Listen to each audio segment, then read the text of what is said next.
a religious book and saying that this religious book is facts, right? Well, this is what we're countering.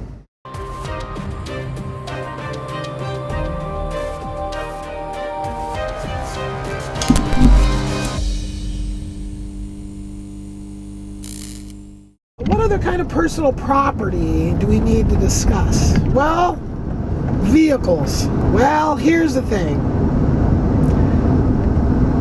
We need self-driving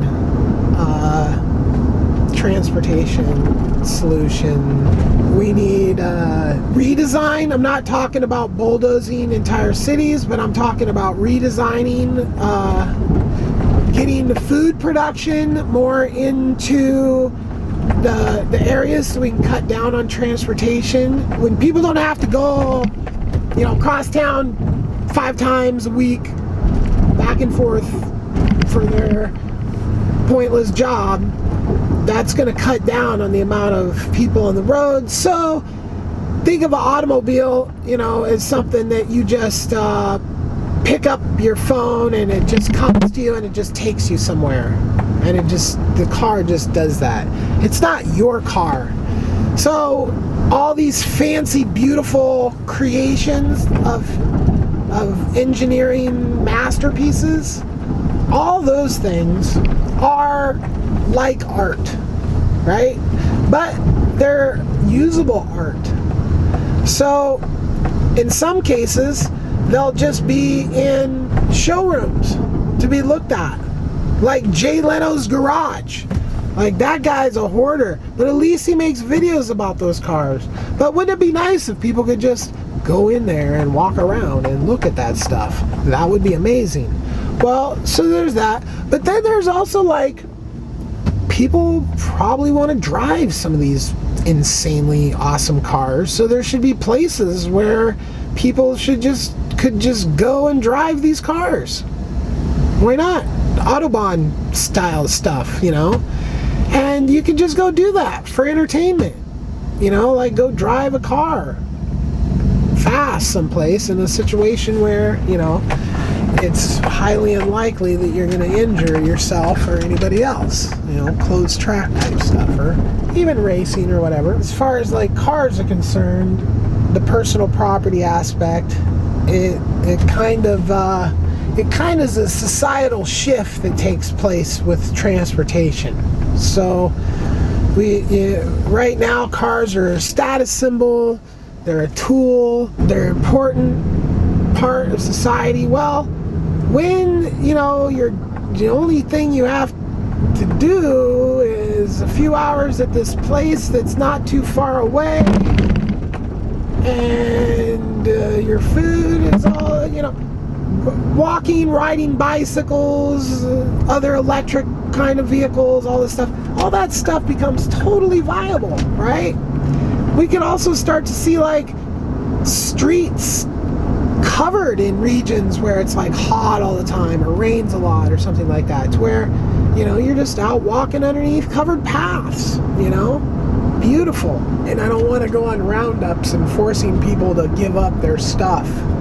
That goes against everything, but then people having hordes of, valuable materials and stuff like that, there has to be some kind of balance reached, like beautiful creations of jewelry and all that stuff, certain level, like, I guess if you're wearing that stuff, and again, it's like a grandfathered in thing, some rich person has just like a ton of jewelry that's just amazing stuff, and they wear it sometimes and they don't wear it other times, and then they die from natural causes, and that jewelry goes to maybe a few other people that, like pieces that could be worn, like some people just want to wear a piece of jewelry for whatever reason.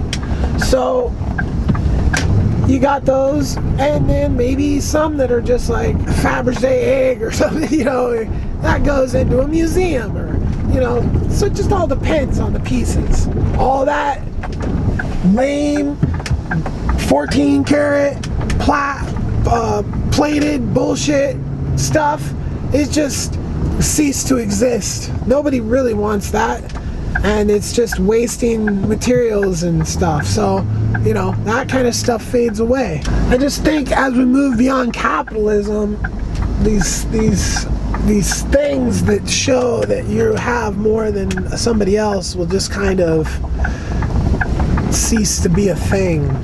So the way I visualize the resource-based economy's education system is this: giant complexes that are set up, beautiful places that just make you happy when you're there, not boxes full of desks and fluorescent lighting. Now, we're talking, the designers know what I'm talking about. You know, the people that build it. I think they actually built something. They're getting along the way down in California, some Kennedy something school or something like this. Anyway, so like, people will be doing what they want to do most of the time, okay? And the culture is learning and educating. So yeah, you have to, you know, go work, whatever, but kids are just like in this learning mode, okay? And it's like you get the kids at the ideal time, which I think is like right when they're born, and you start reading to them so they can develop these things that they don't develop unless you read to them. There's literally something that happens from 0 to something. I've already touched on that. So it starts not at 5, it starts at 5 minutes, okay? Because we want exceptional humans, okay? Every human, we want them to be given the best tools to be smart. So education starts right away. Then the education, you know, complexes, people learning stuff and then immediately teaching it to people younger than themselves. So it's a handing down process and a process of not only learning but teaching, because that is going to reinforce education more than anything else. Is if you can teach it, you've got it, okay? So, and that's the focus. Like, what do people do? Well, they educate themselves. They learn. They come together and they build stuff. They learn stuff. They create things. They research things in non-biased education. Just education with one goal: to get people to be as brilliantly free-thinking as possible, okay? We don't need sheeple anymore. No sheeple. I mean, it's not like we're gonna kill sheeple, like, in, you know, no. The sheeple will just, like, be, you know, educated slowly, and if they're, like, genetically lame, then, you know, they just won't breed, and their children just won't ever happen. And then that whole line of ignorance just kind of fades away into history. Meanwhile, quality evolves. And I think if you sit down with people and you explain to people, look, this is what we can do, and all we're asking you to do, and I mean, this is at an early age, just follow the breeding rule. I mean, that's it, right? And there's like very few laws in a resource-based economy, because there is no system in which to enforce it. People, when you change the culture, when there's abundance, fractional amount of people that are born sociopaths or psychopaths is tiny, okay? So, and that's probably all to be able to be figured out genetically. So we could literally just breed out the psychopaths, breed out the sociopaths. Won't have to worry about that anymore, right? Which, other than economic factors, is really only where you get the crime. Now, those two groups, the psychos and the socios, those people are what do the vicious crime, but it's a super small percentage. Now, in a society where everybody is trained, we don't need to be fanatical about stuff, but physical fitness is super healthy, and if everybody in society all learns certain like martial arts types of things, someone that's figured out that's like a perfect combination, that's not brutal on your bones, works effectively. You don't have to be a fanatic to use it, and you can just use it. It's great for exercise to keep you healthy and stretching, and something along those lines. It's just the ultimate. So everybody knows this, so everybody is just a capable person and they can just handle things. But handling things are, as time goes on, this becomes less and less of an issue. Okay, because including people and giving them a better way of life with clean water, healthy food, factual education. Because there's a lot of places in the world right now that are giving people water, food, and a religious book, and saying that this religious book is facts, right? Well, this is what we're countering. This is what we have to counter, because that is the person that's mind it can't grow. If that book is reality to you, your mind is stuck in a little box and you can't get out of that little box. And it's a shame. It is a pathetic shame.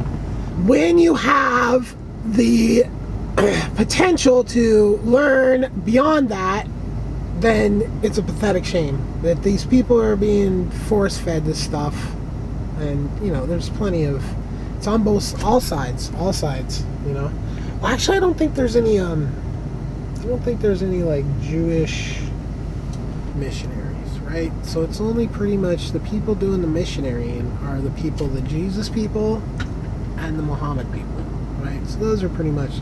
That brings me to religion, though, because religion in a resource-based economy, there's none of the religions currently that represent facts. So there is facts going on with, there's like some history in those things, but as far as facts about what's going on, what really happens and all this stuff, they really have had people die and bringing them back, and these people have tell stories, okay? And it's similar, and it's happened, right? And there's a lot of reincarnation stories, right? And there's the measuring of the energy force up in, I believe, the North Pole at one point. And they were monitoring this. And when September 11th happened, and they recorded this giant spike, right? This is the energy field that we're all connected to. So religion has to be modified to represent facts, what's actually going on with the religions, with this. Like, it's just not some guy that just decides to be like, that was Muhammad. He's just this warlord dude, and he just decides to like make up this whole religion, and it's, it is what it is. But the bottom line is, it has nothing to do with facts. None. So these churches that have been built, and mosques, and whatever they call the Jewish equivalents, the big beautiful ones that are just monuments, that all those things become museums, right? Open to the public, right? And utilized as this beautiful architecture. Like, look at what was created. This is beautiful. Okay, they created it because they had faith and all this stuff, and they needed to eat. They wanted an artistic outlet that paid them. It wasn't just faith. These people built these buildings all around the world for all kinds of reasons. So they need to be respected as the buildings they are, as the art they are, but not, worshipped. That's, that's just counterproductive to facts. And facts are based on the resource-based economy. So you can't go, The resource-based economy's number one goal is human health. For everybody to be healthy, that means everybody can't just breed with everybody. It's just the way it is. And that's not what religion says, right? So that's one big sticking point. You know, we can't really agree with this whole like uncontrollable breeding. So I'm just going to disagree. And as far as my take on a resource-based economy, whatever you want to do in your house, who cares, right? The problem comes when it turns into a gang thing, right? So you should be able to access your own spiritual connections yourself. You shouldn't need someone else to connect for you. Okay?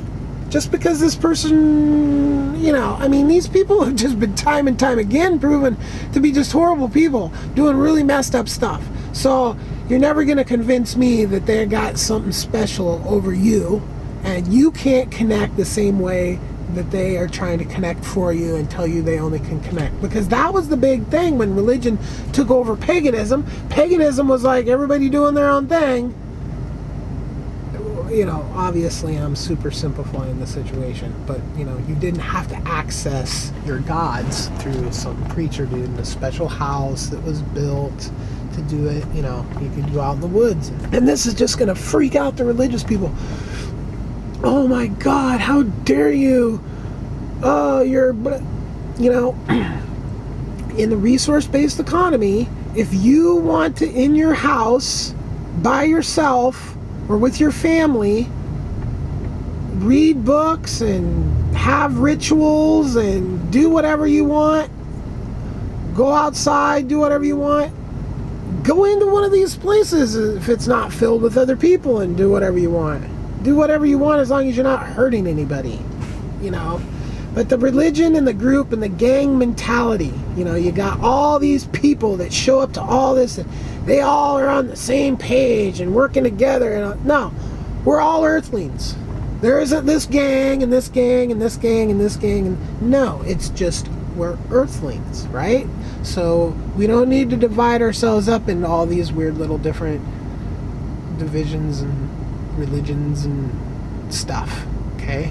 So it's just the way a resource-based economy has to be arranged. We cannot allocate resources and time to these things. So you got these big mega warehouse churches.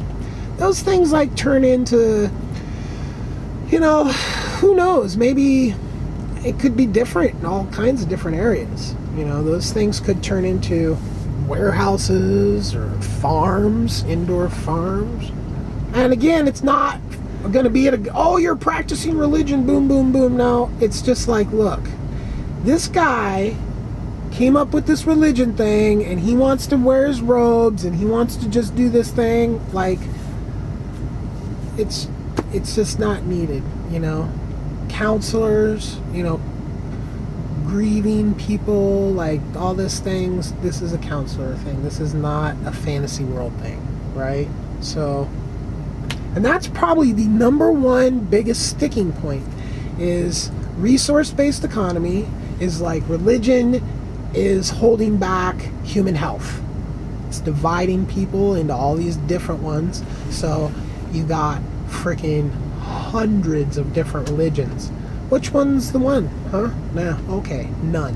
How about we just go with none and we go like, yeah, there's something going on, some sort of energy field that's connected and we're all connected to that, you know, you could pass into and pass back out of in some sort of way that, so the reincarnation, you know, you die, you go into some energy field, but who knows what the particulars are? I don't know what the particulars are. All I know is that modern religions don't base anything on facts or what's actually going on. It's just all a bunch of conjecture from people that didn't even know anything about science at all when those books were written. So nothing's going to be at a gunpoint at the resource-based economy. It just has to be educated out of people. Like, you find the more people get educated, the less they are religious. So naturally, when, a generation, 2 generations go by, and it's just not an issue. It's just withers away, becomes history. And that's good to have a history and look back. I mean, and some freaking religions, or most religions, have histories that go back to like literally chopping stuff off people. So, in their current forms, they're not chopping things off people. So obviously they evolved from there. So those people that have evolved to being able to live their lives without chopping things off people or burning people or any other things that has been done in the names of religions that isn't done now, well, mostly. I mean, there's always the Middle East. I think people most definitely over a couple generations, when it's focused, so right now the focus is on dumbing down the society. So when the focus is on educating the society and everybody's just, it's not like you're going to have to be like, get out of that church. People are just going to be like, yeah, church guy, And there's going to be something that replaces it that's actually factual. I don't know what that is. I'm probably repeating myself now. I don't want to sound mean, but I just want to sound, like there's certain things that have to kind of go a certain way, or it just isn't going to work, right? And what happens if it doesn't work?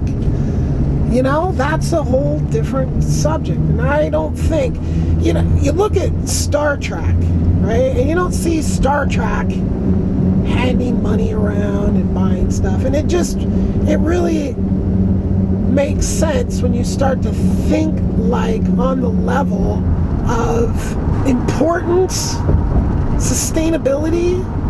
Like there's absolutely no reason for money at this point, because everybody has a phone that tells them where they need to be at what time to do their little portion of what needs to be done for everybody to have the lives we have. That's where we could be in 40 years if we start the shift. 60 years, I mean, it literally could be an entirely new planet, maybe even faster than that.